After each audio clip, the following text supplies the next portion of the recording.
Welcome to the System Simplified podcast, where we feature top leaders who share stories on how to successfully systemize a business. Now, let's get started with the show.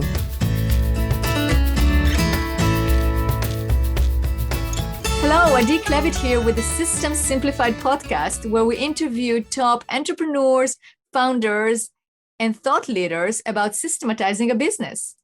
And this podcast is being brought to you by Business Success Consulting Group.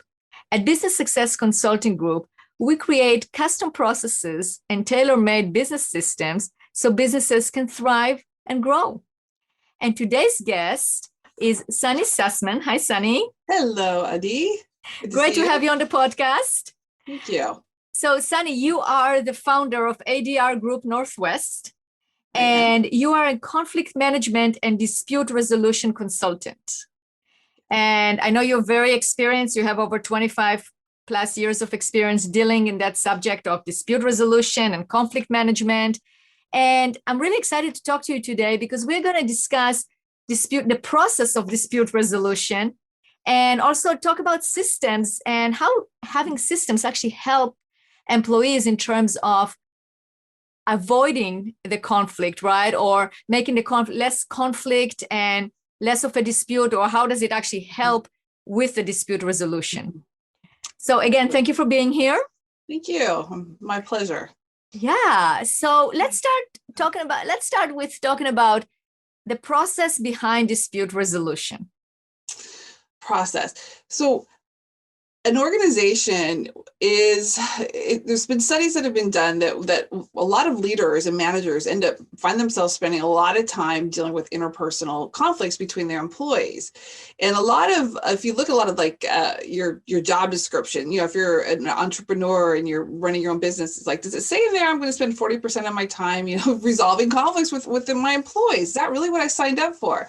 And that's why having a system and having the skills and the resources is so important. And it really starts at the top, because the leadership can model that and building trust. So if there are conflicts or there are disagreements, that people are able to come to their manager or their supervisor or the head of the organization, or even be able to go directly to the other person they're having the conflict with, and know that they'll be supported and to try and resolve it on their own. And, a lot of people hear about if there's EEO issues, employment issues, discrimination and stuff. That's probably one of the well-known ones. A lot of people tend to try to go that direction. But the reality is just really informal systems that people can use to help better do their job, get along with other people, and know that they are empowered to resolve their own conflicts. And if they can't, they could, pick up the phone or go sit in the office of their supervisor and say, I'm really having this problem and I need your help, and feel safe doing that.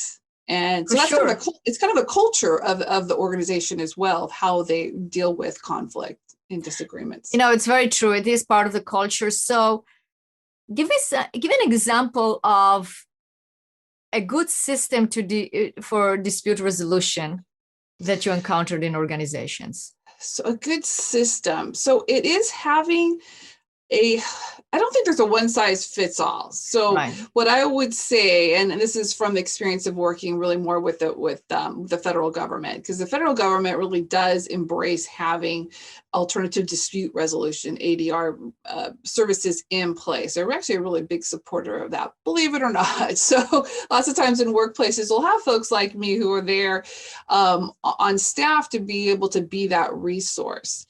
Now, not all companies are going to be able to do something like that. So a system is having, it could be an individual, and it doesn't necessarily mean your HR department, because HR is not necessarily trained in those sorts of systems, but having a resource where people can go and say, I'm having this issue, like an ombuds or somebody where someone could come in, talk to them and say, hey, I'm having this issue with a coworker. I'm really frustrated with my manager, or whatever it might be. And they can sit down and brainstorm solutions for what steps they could take. And so maybe it's that third party, a mediator sits down with them and they have a conversation and try to come up with solutions. Maybe it's a lack of training and so some skills development maybe a team needs to have in order to get along better before they can actually be successful on whatever project or task that they are to be working on. But it starts with having that culture of embracing conflict. So having somebody, and it starts, well, let me back up, starts at the top, right? So if you have a leader who supports different views, is inclusive in how that they are working with the people that are part of their organization, both internally and externally, and embracing opportunities for people to be supported when they have conflict. So again, that's why I say kind of an ombudsman. I don't know if you're familiar with that, but that's somebody who is usually a confidential process. You'll see them like in schools and universities and larger organizations. I know like Kaiser Permanente always has an ombuds at their different locations, but somebody who is there as a resource that someone could come talk to and kind of, again, problem solve. Okay, what do I need to make this happen? And sometimes there's a systemic issue where there just isn't a support for differences, or there isn't a confidential or safe way to try and resolve conflict. So to your question about what the system is it's really looking at that whole big picture of how the company culture is around conflict and creating a safe space for differences and putting key people in place. So somebody who is a neutral, someone who could be trusted that you could go to, and training and giving skills to people, because we assume people have good communication skills, and the reality is that a lot of us don't. You have to build on them. Right. So it's really a matter. Okay. So what I'm hearing is it's a matter of really assessing your culture, right, and asking that question. I mean, I think it's a valid question to ask as the leadership team, as the founder, as the owner of the company, but also meet with the leadership team and assess like, how is your culture around conflicts? Like if there is a conflict, how do you react? Do you squash it and don't listen to the other side? Or do you try to mediate, or do you try to communicate? And I like that idea of actually this having a neutral person that's not necessarily HR, but that person who is very good at problem solving and also a very safe person to talk to, where people feel safe, then people can count to that person. And if they feel threatened, or they feel like there is a problem, or there is a conflict doesn't resolve, so that person can, with using different methods, get them through this, solve the conflict. So I think it's a really good idea to assess how you as an organization actually deal with conflict. Yeah, absolutely. Different sized organizations have, if a larger organizations tend to have more resources for employees, just because that's because the size allows for that. Even smaller organizations can have a way of either referring people or bringing people in temporarily to help get over the challenge or the hump or whatever it might be. So bringing in outside folks as well. EAP, employee assistance programs, are that's a referral. Someone needs some counseling or something, or that's a referral. So if someone's having trouble getting along with their employee, who do you refer them to? So it's having that part, valuing the challenges that people have and creating space for that and investing in it, because actually the cost of conflict, it starts to kind of seep into the whole culture of the organization and ends up taking a lot of time of those, whether it's third parties or the people that are directly in conflict. So it costs a lot of time. It's wasted productivity. And for sure. And before the show, we talked a little bit about companies that have systems in place, because this is the System Simplified podcast. So when you have systems in place, you have an organization where there is more predictability, right? So do you see that in companies that have well-documented processes, or they have systems, that you might have less conflict of a kind that might happen where there is more chaos or things are not as organized or defined? Absolutely. A company who has a system in place so that people know, okay, if this, well, it's particularly around conflict or avoiding conflict, or making sure it's, when there is conflict, it's constructive, not destructive, is they're going to, the system around it is going to do, it's not a one size fits all. So I'll give you an example. So there was a small company I was did some work with a few years ago. They had probably about 500 employees that were part of their system, but they had a core of about, I think there were like 8 or 9 in the office, and they could not get along. So the owner finally, recognized, okay, this is not working. And I mean, they're all just like sat across from each other and just was like all going on and on. And I think it was all women except for one male in there. So they had like 500 people counting on them though. So this was not going to work, not including all their clients and everybody else associated. So I was invited in and met with the owner of the business, asked, okay, what is it that's going on here? What do you need to see happen? Who do you see are the really the people who are more influential, or the key stakeholders, or whomever is part of this? And what we did is we did several different things as part of creating this, to get this group to be able to work a little more cohesively. It involved doing some mediation with a couple of folks. It also involved doing group work with all 9 of them, where we actually sat in a circle and we went through some different exercises and talked about things like hot buttons and our conflict management styles, and started sharing awareness about each other at that level.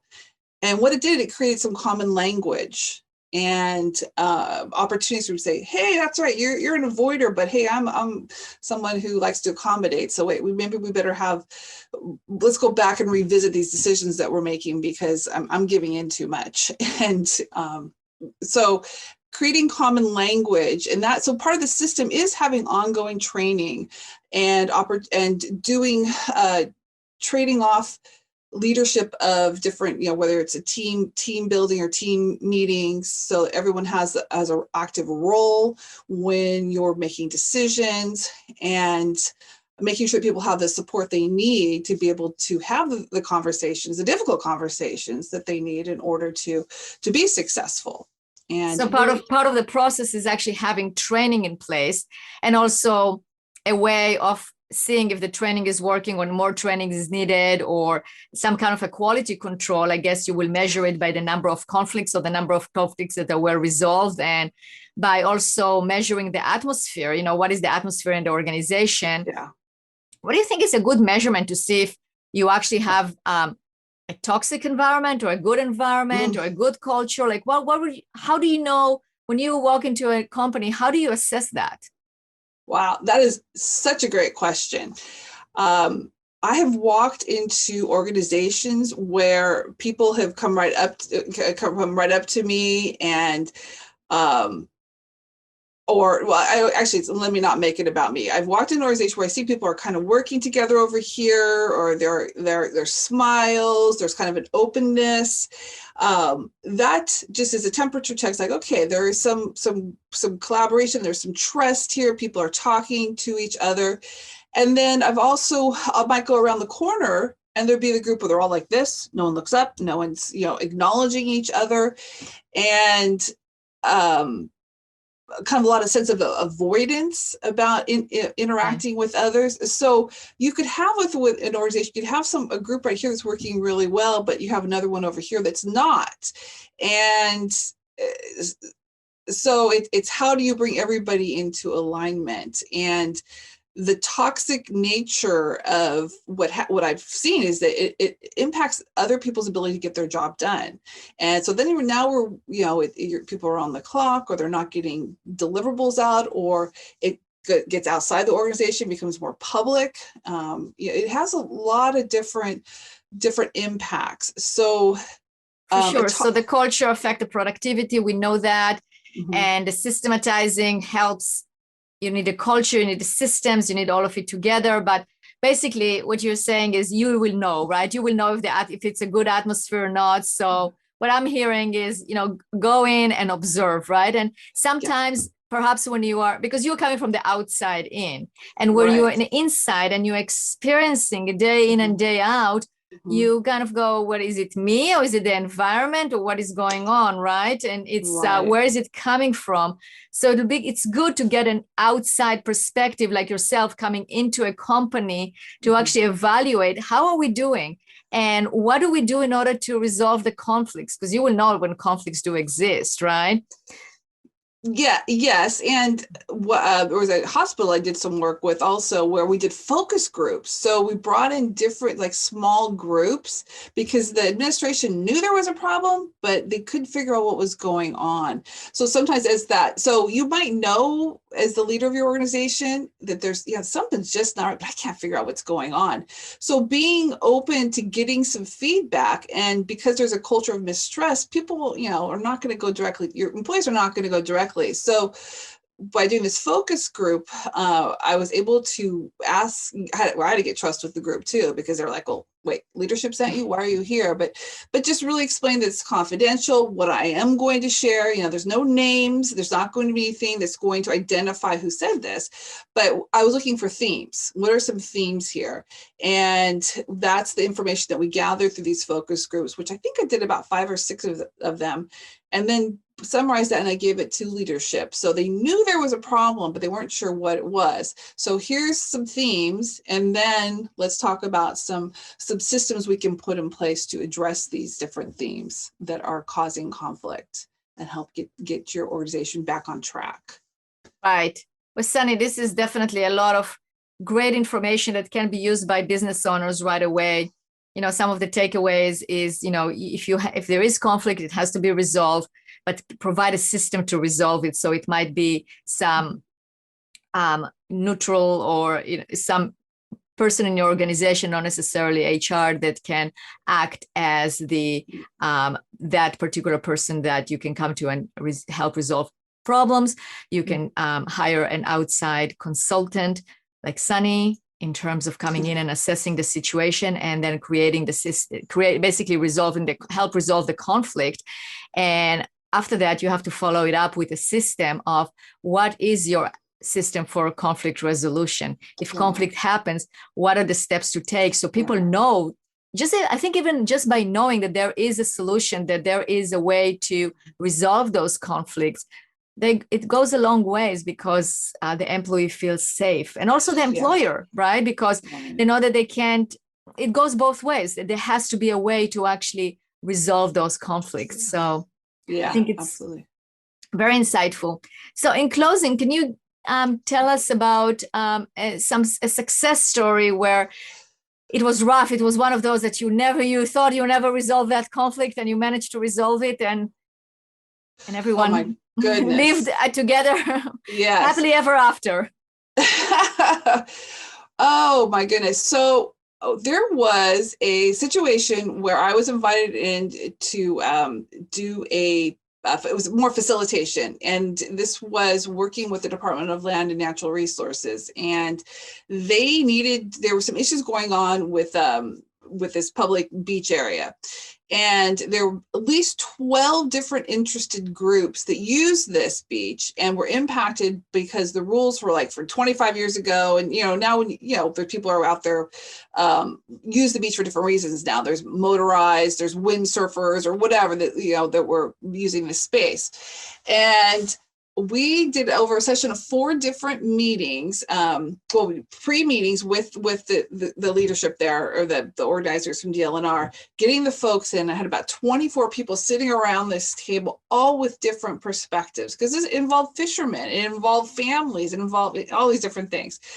And after the second meeting, we had a plan of what we were going to do. But after the second one, kind of looked at this group, and I looked at my colleague that we were working together on this, and we just did a complete turnaround. And we went around the room and asked each one of them to pick a different group and share what they thought their main concern was, because we were like stuck. And so that's probably one of those successes that, and I've seen in other situations too, where you get people to move and get to someone else's shoes and change their perspective on what's going on. And I guess I cite this as when a lot of the successes, not every time I meet with people do they come to an agreement, but there's some level of understanding, and it's like it sets the stage for rebuilding a relationship. And it was a large group, and yet to see them kind of start, okay, yeah, I understand, this is what their concerns are, and it was really effective. And it's one of the things that's hard to do virtually. So I look forward to working one-on-one with folks a little bit more, because it's human touch is what we do. For sure. So, absolutely. Yeah. But that's a great story. Thank you for sharing. No, thank you. Thank you for asking. Yeah. So if our listeners would like to get a hold of you, what's the best way of getting a hold of you? Well, probably visit my website, adrgroupnw.com, or support at adrgroupnorthnw.com. Or you Excellent. Excellent. Excellent. Thank you. Thanks, Eddie. I appreciate it. You're very welcome. All right, Sunny. Well, thank you again for being a guest on the podcast. And to our listeners, I'll see you next time. Bye. Okay, good.